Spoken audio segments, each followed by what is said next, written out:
क्या हो अगर इंसान समय पर ही काबू पाने की कोशिश करे। दरअसल कुछ वैज्ञानिकों ने एक टाइम मशीन बना ली थी और फिर वे एक सीक्रेट एजेंसी बना। लोगों से बहुत सारे पैसों के बदले में उन्हें टाइम ट्रेवल से मरने से बचाने लगे और ऐसे ऐसे पैरेलल यूनिवर्सेस में भेजने लगे जहाँ की वे जीवित रह सके। मगर क्या समय पर काबू पाना इतना आसान है? जानिए नई साई-फाई सीरीज लाइफलाइन में। कहानी की शुरुआत एक लड़की से होती है जो कि अपनी नई एंगेजमेंट रिंग को देखते हुए लिफ्ट के आने का इंतजार कर रही थी कि उसके हाथ से वो रिंग फिसलते हुए लिफ्ट के नीचे जा गिरती है। जिसके बाद एक एम्प्लॉय लिफ्ट के नीचे जा उसकी रिंग को ढूंढने में मदद करता है और उन्हें वो मिल भी गई थी। मगर वे वहां से बाहर निकल पाते इसके पहले ही ऊपर से लिफ्ट की वायर टूटने से वो उनके ऊपर ही आ गिरती है, जिसमें कि दोनों ही वहीं मारे गए थे। लेकिन अब यहाँ से 33 दिन पहले का समय दिखाया जाता है जहाँ की उस लड़की के मरते ही एक सीक्रेट लैब ने उसे डिटेक्ट कर लिया। यानी कि अब उन्हें पहले से पता था कि वो लड़की 33 दिन के बाद लिफ्ट हादसे में मारी जाएगी। और अब ये सीक्रेट एजेंसी अपने एक एजेंट कोनर को फोन करती है कि उसे उनके क्लाइंट की जान बचानी है। दरअसल कोनर अपनी पत्नी हेली के साथ रहता है और दोनों ही सीक्रेट एजेंसी के एजेंट्स हैं जो कि टाइम ट्रेवल कर लोगों की जान बचाती है।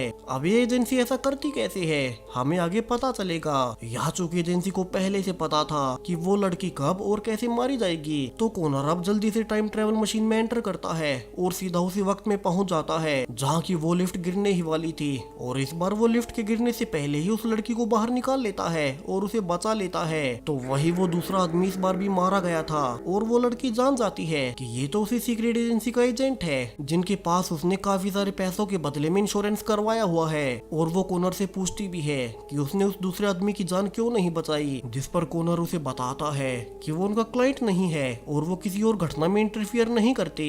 अभी एजेंसी काम कैसे करती है, यहाँ से एक मिरांडा नाम की औरत ड्वेन जॉनसन का एडवर्टाइजमेंट देख रही थी जिसमें कि वो बताता है कि कैसे इस लाइफलाइन नाम की एजेंसी ने टाइम ट्रेवल की खोज कर ली है और वे पैसों के बदले में लोगों की मौत को ही टाल देते हैं। मगर ये एजेंसी सीक्रेटली काम करती है जिसके बारे में सिर्फ चुनिंदा अमीर लोगों को ही पता है। अब मिरांडा समझने की कोशिश कर रही थी कि क्या उसे भी पैसे देकर ये सर्विस लेनी चाहिए कि तभी वहाँ लाइफलाइन एजेंसी की एक नई एजेंट जैस्मीन आती है और मिरांडा को समझाने लगती है कि दरअसल वे अपने क्लाइंट के हाथों में एक ट्रैकर लगा देते हैं जिससे कि एजेंसी उन्हें ट्रैक कर सके और अगर वे भविष्य में किसी हादसे में मारे जाते हैं तब उन्हें पूरे 33 दिन पहले इसका पता चल जाता है और वे उन्हें टाइम ट्रेवल कर उस हादसे में मरने से बचा लेते हैं। और अब इसके बाद मिरांडा खुद में भी उस चिप को इंस्टॉल करवा ही लेती है और वो वहाँ से चली गई थी। तो वहीं जैस्मीन को इस पूरी ही लाइफलाइन कंपनी का ओनर नेथन अपने ऑफिस में बुलाता है और सब कुछ समझाने लगता है कि कैसे उस अकेले ने ये पूरी सीक्रेट एजेंसी खड़ी की है जहाँ की वे काफी सारे पैसों के बदले में लोगों की मौत को टाइम ट्रेवल कर टाल देते हैं। मगर जैस्मीन को ये ध्यान रखना होगा कि वो इस टाइम ट्रेवल वाले सीक्रेट को बाहर आम जनता में ना जाने दे। यहाँ वो आगे बताता है कि जो डिवाइस वे क्लाइंट के हाथों में इंस्टॉल करते हैं वे उन्हें 33 दिन पहले पास्ट में जानकारी भेज देते हैं कि वे कब और कैसे मरने वाले हैं, जिसके बाद वे अपने एक एजेंट को 33 दिन भविष्य में भेज देते हैं ठीक उसी जगह जहाँ की उनका क्लाइंट मरने वाला हो। और इसी के लिए वे एक स्पेशल टाइम जंप मशीन का इस्तेमाल करते हैं जिसे कि जे नाम के उनके एक वैज्ञानिक ने बनाया था। मगर ये मशीन सिर्फ भविष्य में ही ले जा सकती है, उन्हें वापिस से पास्ट में नहीं ला सकती। तो जो भी एजेंट 33 दिन भविष्य में किसी और को बचाने जाता है वे फिर यहाँ प्रेजेंट टाइम में नहीं आ सकते और वो उसी टाइम में रुक जाता है। अब ये सब सुनने के बाद जैस्मीन हैरानी में पूछती भी है कि जब उन्हें ऑलरेडी ये पता होता है कि कोई इंसान 33 दिन के बाद मरने ही वाला है तो उन्हें भविष्य में जाने की जरूरत ही क्या है। वे अभी इसी समय में उस इंसान को 1 महीने के लिए सेफ बंकर में बंद कर सकते हैं ताकि इस बार उसकी मौत हो ही ना। मगर नेथन रिवील करता है कि यही तो सबसे मेन बात है। दरअसल हर यूनिवर्स में किसी की मौत का होना एक परमानेंट पॉइंट होता है, यानी कि जिस इंसान को जिस यूनिवर्स में एक समय पर मरना है तो वो वहाँ कैसे भी करके मारा ही जाएगा। और इसलिए उन्होंने इसका एक तरीका निकाला कि वे टाइम ट्रेवल से अगर मौत के कुछ समय पहले की घटनाओं को बदल दे तो वहाँ से टाइमलाइन 2 हिस्सों में बढ़ जाएगी, यानी कि वहाँ से एक नया पैरेलल यूनिवर्स क्रिएट हो जाएगा जहाँ इस यूनिवर्स में तो उस इंसान की मौत होगी ही, मगर दूसरे पैरेलल यूनिवर्स में उनकी घटनाओं के बदलने से वो बच जाएगा। यानी कि नया एक ऐसा पैरेलल यूनिवर्स बन जाएगा जहाँ की वो इंसान मरा नहीं होगा और इसलिए उनका एजेंट समय में पीछे नहीं आ सकता क्योंकि वो पैरेलल यूनिवर्स में होता है और वो वहाँ से इसी मेन यूनिवर्स में उसी समय में वापस आ सकता है। यहाँ वो आगे बताना जारी रखता है कि उसने अपने बहुत सारे पैसे और समय इस प्रोजेक्ट पर लगाए थे और वे फाइनली एक टाइम मशीन बना पाए हैं। तो वो कैसे भी नहीं चाहता कि इसके बारे में बाहर किसी को भी पता चले और इसीलिए ही वे हमेशा रिच लोगों को ही इस इंश्योरेंस के बारे में अप्रोच करते हैं जो कि उन्हें अपनी जान बचाने के बदले में मोटी कीमत दे सके। वहीं आज भी हमेशा की तरह इसी एजेंसी का एजेंट कोनर अपनी पत्नी हेली से मिलता है। दरअसल चूंकि दोनों ही इसी लाइफलाइन एजेंसी के लिए एजेंट्स हैं, तो वे अक्सर एक दूसरे से अलग ही रहते हैं, क्योंकि कोई भी नया असाइनमेंट मिलते ही उन्हें 33 दिन भविष्य में जाना पड़ता है और इसी कारण से दोनों कई महीनों तक मिल भी नहीं पाते। लेकिन चूंकि वे आपस में बहुत प्यार करते थे और उन्हें ये काम पसंद भी था, इसलिए उन्हें इससे कोई प्रॉब्लम नहीं और उनकी शादी काफी अच्छी चल रही है। हालांकि इससे अलग दोनों की सोच भी अलग है। जहां कॉनर सिर्फ अपने क्लाइंट को ही बचाता है, जैसा कि उसने शुरू में सिर्फ उस लड़की की जान बचाई जिसने की इंश्योरेंस लिया हुआ था और दूसरे आदमी को मरने दिया, तो दूसरी ओर हेली का मानना कुछ और ही है। जहां एक बार जब वो टाइम ट्रेवल कर अपनी क्लाइंट को बचाने गई थी, क्योंकि वो कार एक्सीडेंट में मरने वाली थी, मगर उसने उसके साथ उस दूसरे आदमी को भी बचा लिया, जिसके बारे में सुन कॉनर कहता भी है कि उन्हें तो बस अपने काम से काम रखना चाहिए। वही अब सुबह फिर से उसे एजेंसी में बुलाया गया था, क्योंकि एक नए क्लाइंट की जान खतरे में थी। अब उसके जाने के बाद हेली का पुराना साथी एक डिटेक्टिव हेली से मिलने आता है। दरअसल हेली पहले पुलिस में काम किया करती थी, मगर फिर उसने लाइफलाइन एजेंसी के लिए वो जॉब छोड़ दी। तो उसका पुराना साथी कहता भी है कि वे उसे बहुत ज्यादा मिस करते हैं और वो बिना कुछ बताए जॉब क्यों छोड़ आई। वहीं हेली उसे सच्चाई नहीं बता सकती थी कि वो एक टाइम ट्रेवल करने वाली एजेंसी का हिस्सा है। तो वो किसी तरह से टॉपिक को बदल बात को टाल देती है और उसके जॉब वाले ऑफर को भी ठुकरा देती है। वहीं कुछ देर बाद उसे भी एक बूथ नाम के क्लाइंट की जान बचाने का मैसेज मिलता है, तो वो उसे बचाने फ्यूचर में चली जाती है, जहाँ की वो एक पार्किंग में थी और वो देखती है कि उसके क्लाइंट को दो लोग गन पॉइंट पर लिए हुए हैं, जहाँ वे उसे गोली मारने ही वाले थे। सो एली उसे बचाने आगे भागती है, तो दूसरी ओर उनकी एजेंसी में जैस्मिन स्क्रीन पर कुछ ऐसा देखती है जिससे कि उसकी आंखें फटी की फटी रह गई थी। दरअसल अचानक से ही हेली के ट्रैकर से उन्हें खबर मिली कि वो 33 दिन फ्यूचर में जिस क्लाइंट को बचाने गई है वहाँ वो खुद भी मारे जाने वाली है। सो जल्दी से बाकी एजेंट्स उस समय में हेली और उस क्लाइंट को बचाने जाने लगते हैं, जहाँ की वे एक बार में ही टाइम ट्रेवल कर घटनाओं को बदल सकते हैं और अगर वे एक बार में उसे नहीं बचा पाए तो वो इंसान परमानेंटली मारा जाएगा। तो दूसरी ओर जब कॉनर ने अपने क्लाइंट को मरने से बचाया ही था कि अब उसके पास भी एक अननोन नंबर से कॉल आता है और वो फोन पर कहने लगता है कि क्या कॉनर फ्री विल में मानता है, क्या उसे नहीं लगता कि हम इंसानों को समय से छेड़छाड़ नहीं करनी चाहिए। अब यहाँ कॉनर कुछ भी समझ नहीं पा रहा था कि ये है कौन और वो पूछने लगता है कि उसने उसे फोन क्यों किया। जहाँ वो मिस्टीरियस आदमी आगे बताने लगता है कि असल में उसकी पत्नी हेली अभी जिस मिशन पर गई है वहाँ वो 20 मिनट बाद जान से मारी जाएगी। हालांकि लाइफलाइन एजेंसी ने अपने बाकी एजेंट्स को उसे बचाने भेजा भी है, मगर वे इसमें फेल होने वाले हैं। तो अगर कॉनर उसे बचा सके तो अपनी पत्नी को बचा ले। और अब ये सुनते ही कॉनर सीधा अपनी पत्नी को बचाने भागने लगता है। तो दूसरी ओर जिस पार्किंग में हेली अपने क्लाइंट को बचाने गई थी उसमें कुछ आम लोग भी मौजूद थे और एक छोटी लड़की नोरा अपने पिता से मिलने आई थी, जो किसी पार्किंग में गार्ड का काम करता है। और अब जैसे ही हेली गन पॉइंट कर उन दो लोगों को अपने क्लाइंट को छोड़ने को कह ही रही थी कि अब तक यहाँ कॉनर भी आ गया था और वो हेली को चिल्लाकर कहने लगता है कि वो यहाँ पर अकेला सब संभाल लेगा और वो वहाँ से चली जाए। जबकि हेली तो हैरान थी कि ये क्या हो रहा है। किसी बीच अब गोलीबारी शुरू हो जाती है और एक गोली हेली को भी आ लगी थी, जिससे कि वो फाइनली ऑन द स्पॉट मारी ही जाती है। सो गुस्से में कॉनर उन पर फायरिंग करने लगता है और इसी दौरान भागते हुए अब उन्होंने उस गार्ड को भी मार दिया था, जो कि अपनी बेटी नोरा के साथ वहां आया हुआ था। और छोटी नोरा अपने पिता को मरे हुए देख रोने लगती है। तो वहीं कॉनर को भी बुरा लग रहा था कि वो पहले हेली को नहीं बचा पाया और अब उसकी वजह से नोरा का पिता भी मारा गया। वही अब तक नेथन भी बाकी साथियों के साथ टाइम ट्रेवल कर आ चुका था और वो बाकी सबको ऑर्डर देता है कि वो हर ओर से उनके सबूत मिटा दे और जल्दी से उस बच्ची नोरा की याददाश्त मिटा दे ताकि वो किसी और को कुछ ना बता सके। जहां आखिरकार वे कॉनर को भी बेहोश कर पकड़ ही ले जाते हैं। अब कुछ देर बाद जब कॉनर की आंखें खुलती है तो वो भागकर नेथन के पास जाता है और पूछने लगता है कि उसकी वाइफ के कातिलों को उसने भागने क्यों दिया, क्योंकि अब तो वे उसकी पत्नी हेली को बचा भी नहीं सकते। मगर नेथन गुस्से में कहता है कि वे सिर्फ उसकी पत्नी के लिए अपनी एजेंसी को दांव पर नहीं लगा सकते और अगर बाहर किसी को भी उनकी टाइम ट्रेवल के बारे में पता चला तो सब कुछ बर्बाद हो जाएगा, उनकी एजेंसी बंद हो जाएगी और वैसे भी अब हेली वापस नहीं आने वाली। तो कॉनर को उसे भूल आगे बढ़ना ही होगा। लेकिन कॉनर तो अभी उसके कातिलों को पकड़ने के लिए पागल था, जिस कारण अब नेथन उसे लाइफलाइन एजेंसी से ही निकाल देता है ताकि वो उसकी मशीन का इस्तेमाल कर कोई गड़बड़ ना कर सके। तो वहीं दूसरी ओर ब्लेक, जिसने की हेली को गोली मारी थी, अब वो जल्दी से घर से पैसे और अपनी गर्लफ्रेंड को लेकर निकलने लगता है, क्योंकि उसके हाथों हेली मारी गई और उसे पता था कि कोई न कोई उसे ढूंढता हुआ उस तक जरूर से आ ही जाएगा। और ऐसा था भी। जहाँ कॉनर अब तक क्लूज का पीछा कर उसका एड्रेस निकाल उसे मारने आता है। मगर अब तक तो ब्लेक यहाँ से ऑलरेडी निकल चुका था। वही कॉनर अब तक हैरान था कि उसे फोन करने वाला वो मिस्टीरियस आदमी था कौन, जिसने कि उसे पहले ही बता दिया कि हेली मरने वाली है और उसे फ्यूचर का पता कैसे चला। तो वो उसे भी ढूंढने का फैसला करता है। मगर इससे पहले वो छोटी नोरा को देखने हॉस्पिटल जाता है, जिसके की पिता की मौत उसकी वजह से पार्किंग में हो गई थी। मगर यहाँ उससे बात कर कॉनर को पता चलता है कि असल में लाइफलाइन एजेंसी वालों ने तभी उसकी मेमोरीज मिटा दी थी। वहीं अब जब कुछ दिन बाद जे कॉनर के घर हेली के फ्यूनरल के लिए आता है तो कॉनर कहता है कि उसे पता है कि अब हेली वापस नहीं आने वाली, मगर उसकी वजह से छोटी बच्ची नोरा का पिता मारा गया। तो वो चाहता है कि जे उस एजेंसी से एक ट्रैकर चुरा कर उसे दे दे, जिसे कि वो नोरा में इंस्टॉल कर देगा ताकि कम से कम उसकी लाइफ तो सिक्योर रहे। वहीं चूंकि जेल लाइफलाइन का मेन रिसर्चर है तो कोई उस पर शक भी नहीं करेगा। तो शुरू में थोड़ा कतराने के बाद आखिरकार दोस्ती की खातिर जे इसके लिए मान ही जाता है। तो वहीं कॉनर भी नेथन के पास माफी मांग कि अब वो हेली की मौत से आगे बढ़ गया है और वो कोई गलती नहीं करेगा। अब वो उससे अपनी जॉब वापस मांगता है और इसके लिए नेथन भी मान गया था, क्योंकि कॉनर उसका one of the best agents में से एक रहा था। तो दूसरी ओर अब तक छोटी नोरा को एक कपल ने अडॉप्ट कर लिया था, मगर ये फैमिली काफी ही बुरी थी, क्योंकि वे नोरा को बेवजह में परेशान करते, उसे कई बार खाना भी नहीं देते और अपने कमरे में ही बंद रखते। वहीं जब वो कुछ दिन बाद घर पर अकेली ही थी तो कॉनर उसके घर उसका हाल जानने जाता है कि वो ठीक तो है। वहीं वो अपने साथ में लाई हुई लाइफलाइन चिप को भी उसमें इंस्टॉल कर देता है, ये झूठ बोलकर कि नोरा का पिता जो कि मारा जा चुका था, उसने मरने से पहले नोरा के लिए ये चिप ऑर्डर की थी ताकि वो सेफ रह सके।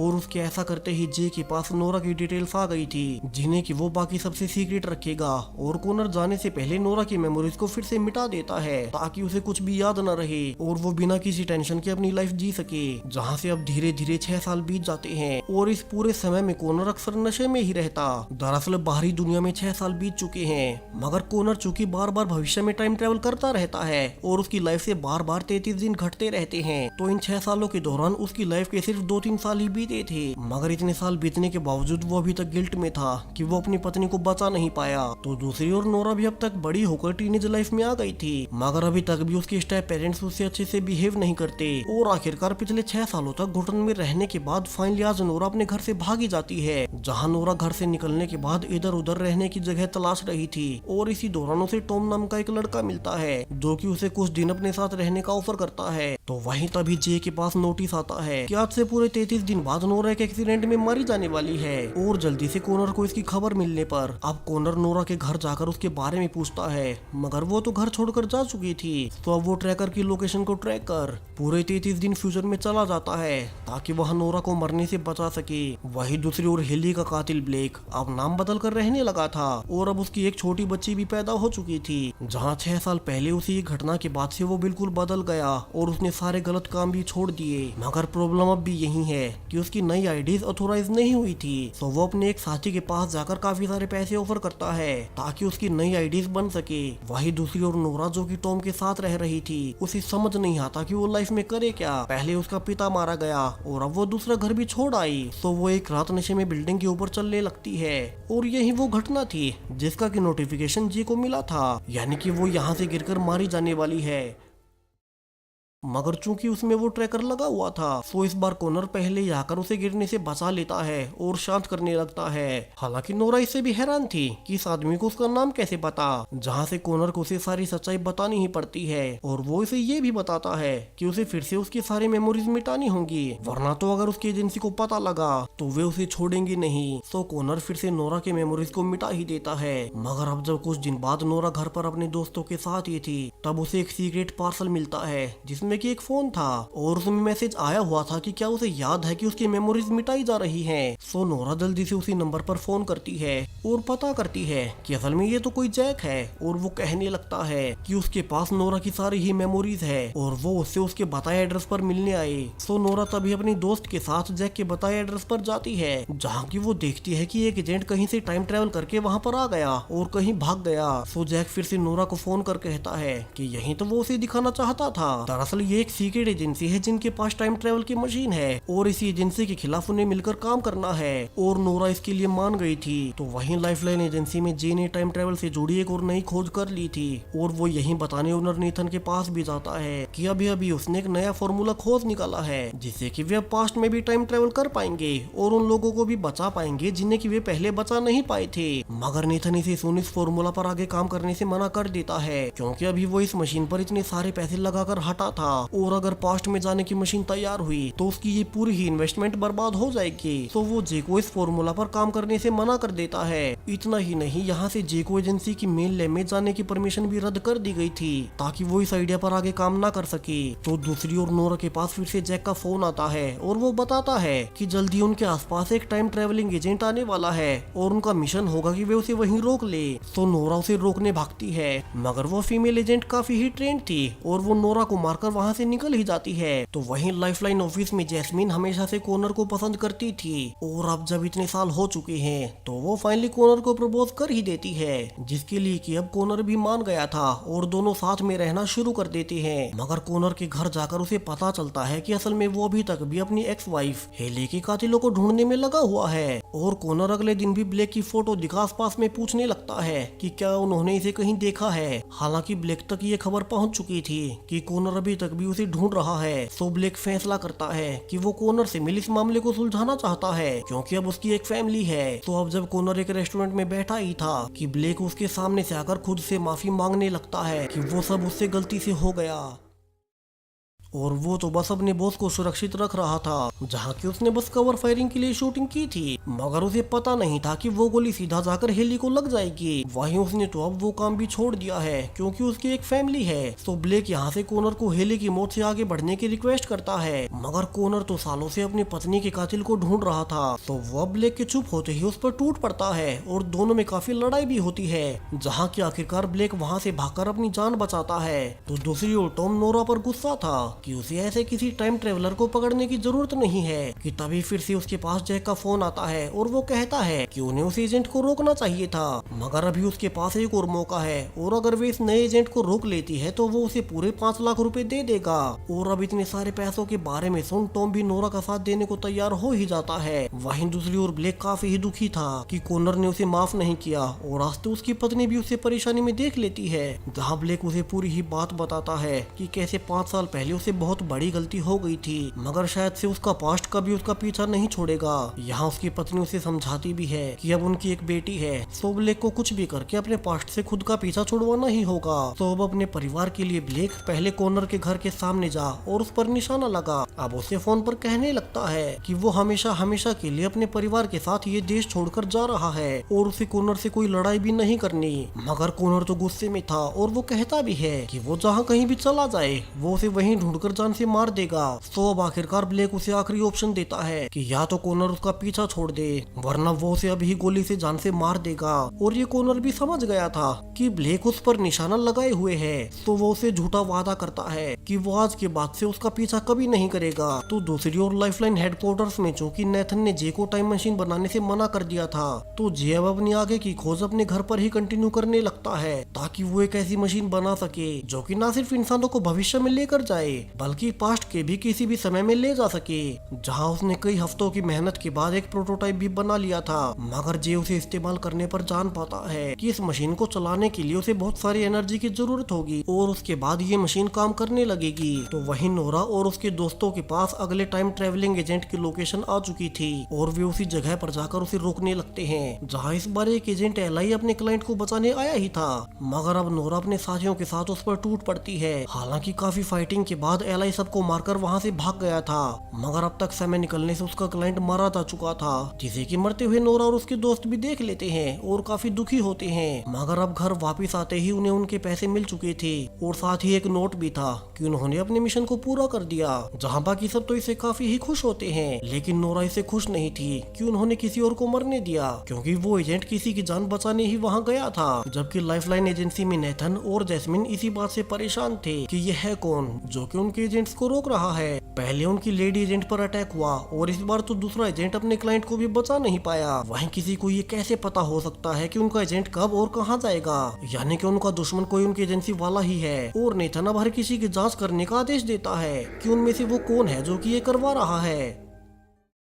वही वो घायल एजेंट एलाई से भी पूछताछ करता है कि वे लोग कौन थे जो कि उसे रोक रहे थे, और वो नोरा का हुलिया बता देता है। वहीं बाकी इन्वेस्टिगेशन के बाद नेथन को पता चल ही गया था कि असल में उनकी एजेंसी का सबसे पहला एजेंट जैक वही है जो कि ये सब करवा रहा है। और वो इसके लिए उनके सिस्टम को हैक कर उनकी सारी जानकारी निकाल लेता है कि उनके एजेंट्स कब और कहाँ जाएंगे, और फिर वो नोरा और उसके साथियों को पैसे दे उनके एजेंट्स को रोकने को कहता है। तो अब नेथन खुद से ही जैक से मिलकर उसे रास्ते से हटाने का प्लान बनाता है। तो दूसरी ओर काफी दिन बीतने के बाद नोरा के पास फाइनली जैक का फोन आ ही गया था और वो उससे फाइनली फेस टू फेस मिलने को मान जाता है ताकि उसे लाइफलाइन के बारे में सब कुछ बता सके जिसके खिलाफ वो ये सब करवा रहा है। सो नोरा जल्दी से जैक से मिलने पहुंचती है और देखती है कि जैक तो असल में काफी ही बुरी हालत में था, जो कि व्हील चेयर पर रहकर हमेशा ऑक्सीजन टैंक के सहारे जिंदा रहता है। और वो अब नोरा को सब कुछ बताना शुरू करता है कैसे लाइफलाइन एक सीक्रेट एजेंसी है जो कि पैसों के बदले में प्रकृति के खिलाफ जाकर लोगों को टाइम ट्रेवल कर बचा लेती है। और हर बार जब वे किसी को बचाते हैं तो वहाँ से एक नया पैरेलल यूनिवर्स क्रिएट हो जाता है, क्योंकि रियल यूनिवर्स में तो वो इंसान मरना तय ही था। वहीं शुरू में उसने भी उसी एजेंसी में काम किया था, मगर फिर वो समय के साथ समझ गया कि उनका नेचर से खेलना ठीक नहीं, और क्या पता जितनी बार वे स्पेस टाइम को बदल रहे हो